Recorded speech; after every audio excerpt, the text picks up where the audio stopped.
you don't want to come across as you came in to waste their time and to waste their energy. It won't land you anywhere, right? So with that said, let's look at what's the best way to answer the where do you see yourself in the next 5 years? That question. Let's look at the best way to do that.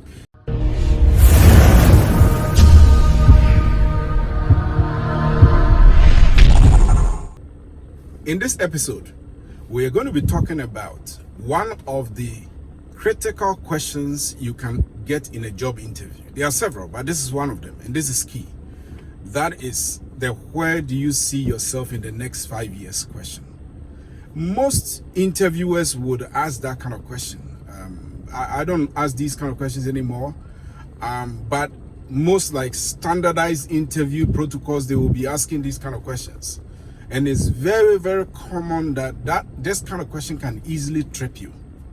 So let's look at how the most effective way to answer this kind of question. And it's very simple. Let me just give you background as to why even interviewers ask this question. It's kind of a gotcha kind of thing that they put in there. This question is meant to catch you off guard, basically. And the reason is very simple. The interviewer wants to make sure that you are not the type of person that when they hire, you are going to leave very, very quickly. They don't want that. They don't want somebody who is not committed to the game. So they're looking out for a way to weed out the quote-unquote non-committed candidates out of the candidate pool. And this is one of the greatest questions to eliminate somebody very, very quickly. Most people, and even experienced people with experience, would answer these kind of questions wrongly. And this is how people will go about it. Oh, okay, where do you see yourself in the next 5 years? Oh, in the next 5 years, I want to be the manager or the director of this company. And most of the time, it's the manager or the director who is actually interviewing you for the moment, right? So it's like, yeah, okay, I want people who are ambitious and that kind of thing, but that is not a right answer, except, of course, if you are into a sales or revenue driving function like sales, which salespeople naturally have to be very ambitious.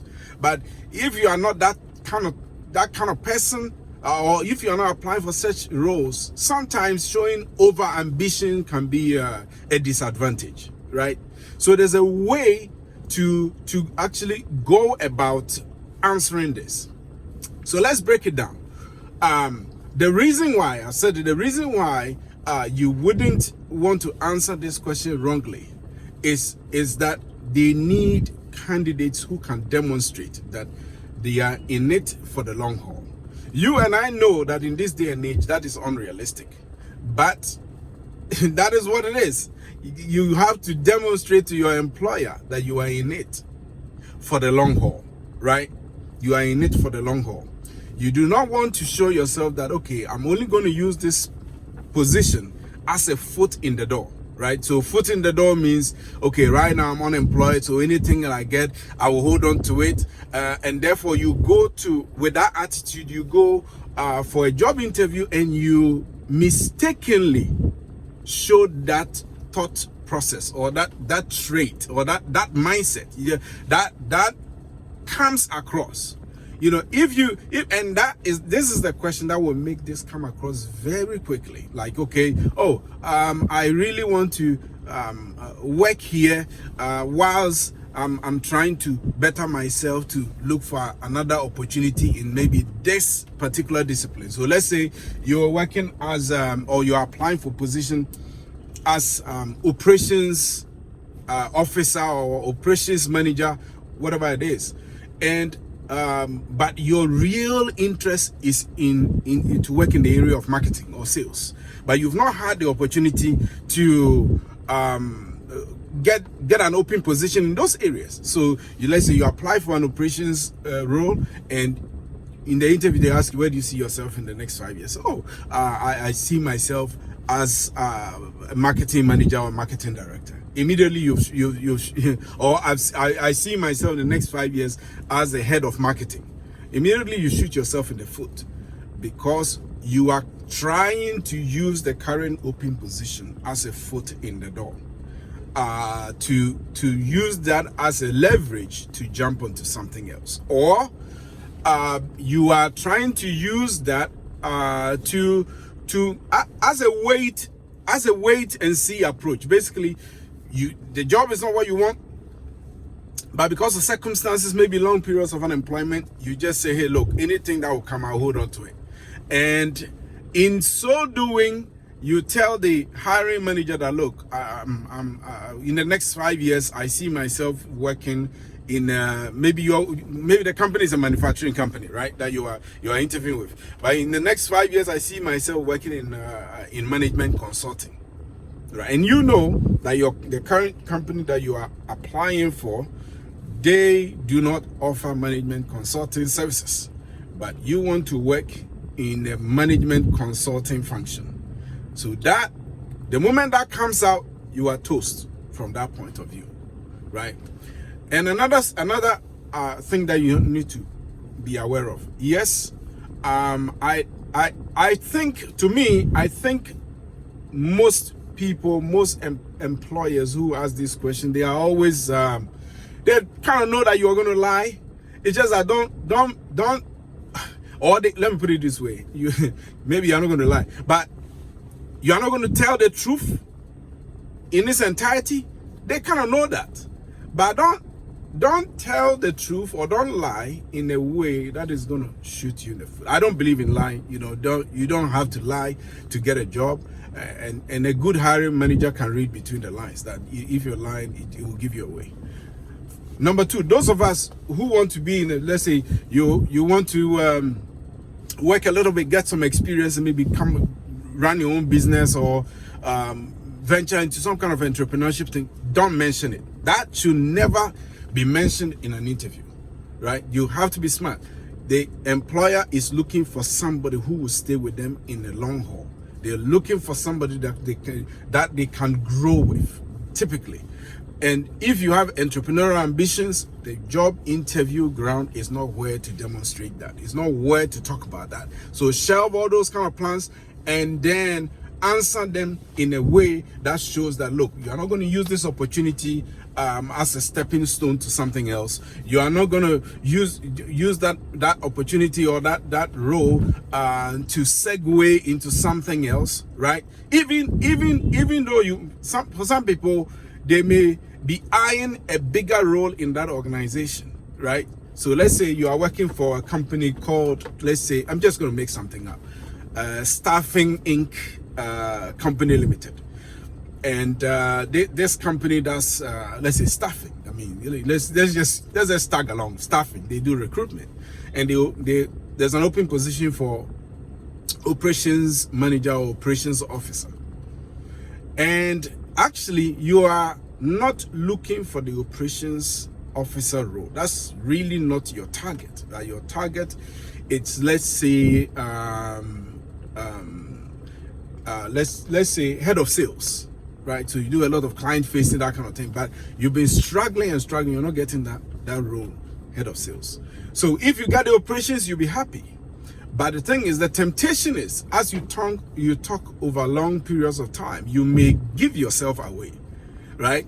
And suggest that, oh wow, do you have any kind of sales client facing roles that I can, that I really like client facing roles, not operations. But look, you have operations role available, so that is what I will make do with that for now. Yes, in as much as you'll be happy to work for the same company, remember, it is the hiring manager that is spending time and resources, particularly their time, recruiting. Recruiting is not easy, it's difficult because it involves a lot of time away from the core functions of the hiring manager. So if the hiring manager has gotten to a position that he's interviewing you, remember, he's committed a lot of his resources or her time to get the recruitment process that far. You don't want to waste you don't want to come across as you came in to waste their time and to waste their energy. It won't land you anywhere, right? So with that said, let's look at what's the best way to answer the where do you see yourself in the next 5 years? That question. Let's look at the best way to do that. I think there are several ways you can do that, but one of the ones that I found very effective is if you can partition or segment this answer into multiple parts. Ideally, 2 parts will do. I've seen people answer that question that in one part that is also excellent, and I'll try and shed light on both and see. So if, let's say, 5 years is a long period of time when it comes to employment, you know, it's very, very, it's like a billion years basically. Many things can happen in 5 years that you can't foresee. Even 1 year, many things can happen. So I think your best bet is to say, okay, look, the first half of the 5 years, you know, so let's say we're going to use the same example as an operations person, right? So you segment it, let's say you divide it into 2. So that, look,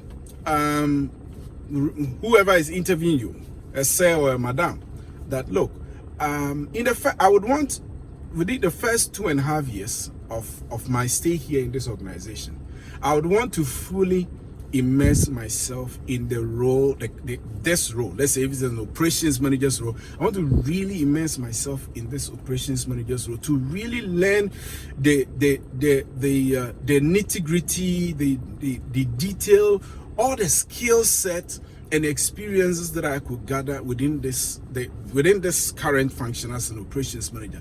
I really want to apply myself to this role, better myself, so that I'm very useful and resourceful to this department. I want to really come to the point that I understand all the difficulties, the problems, and unique situations in this role, and how I can grow to be a problem solver, or to grow to offer solutions to some of the burning issues or the burning problems of this current function, right? That's what I want to spend I see myself doing that, let's say within the next 2.5 years, or the next between 2 to 3 years, basically, if you want to give a range. But you segment into 2, that I would really want to immerse myself to be the best of the best of the best to solve the problems that are nagging in this department in the best possible ways that I can. In so doing, I will grow. In so doing, I will gain experience and expertise and networks within the organization.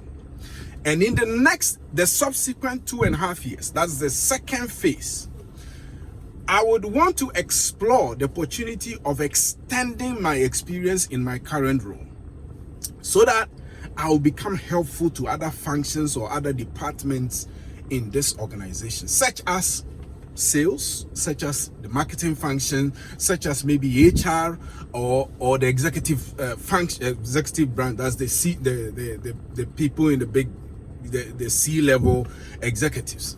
I want to really at that point I would have gained enough skills and experiences and networks, so that I will even be able to begin to open myself up to understand other departments or other functions within the business. And once I do that, I'll be able to bring the skill set and experiences that I've gained in my first 2.5 years to 4, and become some kind of a link person between somebody that will be a linchpin or a link from my current operations function to maybe a marketing function, or maybe an HR function, or to maybe a sales function. So I would want that, to me, is where I would kind of be able to see myself in the next 5 years. I believe if I'm given the training and the resources that I need, I don't think this will be a difficult thing for me to do. And I just want to reiterate that the first 2.5 years will be my learning years. The second 2.5 years will be where I would want to extend myself based on the skills and experience that I have acquired to become helpful in other divisions of the organization, period. Once you're able to come up with that, I think you are onto a fantastic role, right? Fantastic role. The other thing that I've observed for people who've been able to answer it in one swoop like that. Those were kind of people who were very honest, and I like honesty. They were kind of very honest in answering this question. Remember, honesty doesn't mean that you have to tell them that you're going to set up a company in the next 5 years. Honesty doesn't mean that you have to show them that you really don't like this role, but you are waiting for something to happen. That may be at the back of your mind, but keep it to yourself, right? But in this case, one of the things that I noticed was someone who was asked this question, and he, frankly, so she's been a bit frustrated in her career, and she was very honest about it under the circumstances. And it was like, okay, when the manager asked, where do you see yourself in the next 5 years? She went something like, look, I'm very happy to answer this question. I've been asked this question before in my previous roles, and I answered that in the next 5 years, I wanted to be a director of my function and do this, that in the organization. But 5 years came and I couldn't hit that target. And I don't blame anyone for it. It just wasn't achievable in the business that I was. I did my best. I did my utmost best, but I couldn't achieve those kind of goals. I went a little bit close, but I couldn't. My previous job, they asked me the same kind of question. I gave another goal that I would be this, that. I didn't reach there. So after maturing a while, I realized that, look, I can't control my future. I can't control something I don't have absolute control over. But this is what I can promise. I can promise that I will apply myself to the gazillion, billion. If there's any kind of description that would depict how committed I am to this role, I will be overly committed. I would expend myself. I will learn as much as I can. I will be of help that anybody in this role can be, to the best of my ability. I will do the utmost best. I will apply myself, and I will be the best employee in this role. That I can promise. But for 5 years from now, I don't know, because of what has happened to me before in the past, where I couldn't hit those kind of 5-year goals, and I was a bit disappointed in myself. So I don't want to do that. I don't want to say something that I may not be able to hit. But what I can control today is that I can tell you for a fact that I will be super committed in this role. I will exert myself to the best of my abilities, and once I do my best, I will make sure that in 5 years time, at least, I am far better off, or the company is far better off than I came to meet it. That I can promise. So that is one angle of answering it. If you are bold enough to go that direction. But employers love people who are genuine. They know the question they are trying to ask you is a very tricky question. Most people will not come across as honest with them, but at least once they see somebody's that high level of honesty, that becomes a rare kind of thing that they see, and that makes you stand out. If you are not comfortable with that, maybe go with a segmented type of approach. You are not lying. I think that is absolute honesty also, that you say, look, my first 2.5 years is I'm going to be learning, and I'm going to be learning very fast.